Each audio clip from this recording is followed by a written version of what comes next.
झूठा खाना कैसे हमारी किस्मत को बिगाड़ सकता है, चलिए जल्दी से पंडित जी से ये जान लेते हैं। पंडित जी, कई बार आपने बताया है कि झूठा खाना तो बिल्कुल नहीं खाना चाहिए, चाहे परिवार में ही सदस्य क्यों ना हो परिवार के। देखो, ऐसा है बेटा,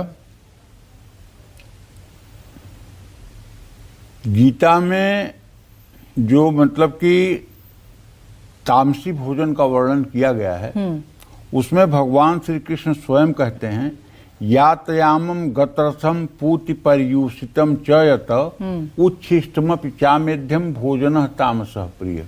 उच्छिष्ट कहते हैं बासी को, उच्छिष्ट कहते हैं जूठे को। उच्छिष्ट भोजन, किसी का भोजन किया हुआ छोड़ा हुआ भोजन, ये उच्छिष्ट है। दो लोगों का उच्छिष्ट भोजन करना चाहिए, एक गुरु का और एक, अब कहने में थोड़ा हिचक लग रही है क्योंकि आज का समाज बदला हुआ है, पता नहीं इसका क्या रिएक्शन होगा। पति का बोलेंगे आप? हाँ लेकिन आज पता नहीं कौन महिला कल मतलब कि मुकदमा कर देगी कि आपने कैसे कह दिया कि अब सब स्त्रियों को जो है पति का जूठन खाना चाहिए। लेकिन ये हमारे शास्त्रों की मान्यता है।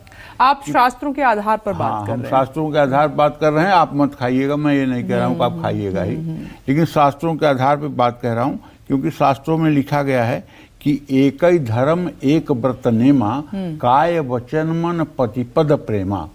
स्त्री के लिए उसके पति में ही सर्वस्व कहा गया है। उसका विष्णु वही है, उसका कृष्ण वही है, उसका राम वही है, उसका शिव वही है। अगर वही उसका सब कुछ है, भगवान उसके लिए कुछ भी नहीं। अगर उसका पति में ही वो सब कुछ देखती है तो भगवान हर समय उसके साथ रहते हैं। तो ऐसी बात है जी। बाकी उच्छिष्ट भोजन कभी नहीं करना चाहिए, किसी का उच्छिष्ट नहीं करना चाहिए। इससे ना सिर्फ संक्रामक रोग फैलने की आशंका रहती है बल्कि ग्रह दोष भी लगते हैं। कुंडली का दूसरा भाव धन के साथ वाणी का भी कारक होता है। किसी दूसरे व्यक्ति का जूठा भोजन करने से वाणी पर बुरा प्रभाव पड़ता है, वाणी में कर्कशता आती है। किसका झूठा भोजन खाते हैं उसका अशुद्ध व्यवहार जीवन में आता है। किसी का जूठा भोजन खाने से ग्रह भी परेशान करते हैं। जूठा भोजन करने से कुंडली का धन स्थान प्रभावित होता है, जिससे आर्थिक संकट शुरू हो जाते हैं। जूठा भोजन करने से कुंडली का भाग्य स्थान यानी नवम भाव प्रभावित होता है। इसके कारण भाग्य कमजोर हो जाते हैं और काम आसानी से नहीं बनते हैं। जय मां विंध्यवासिनी।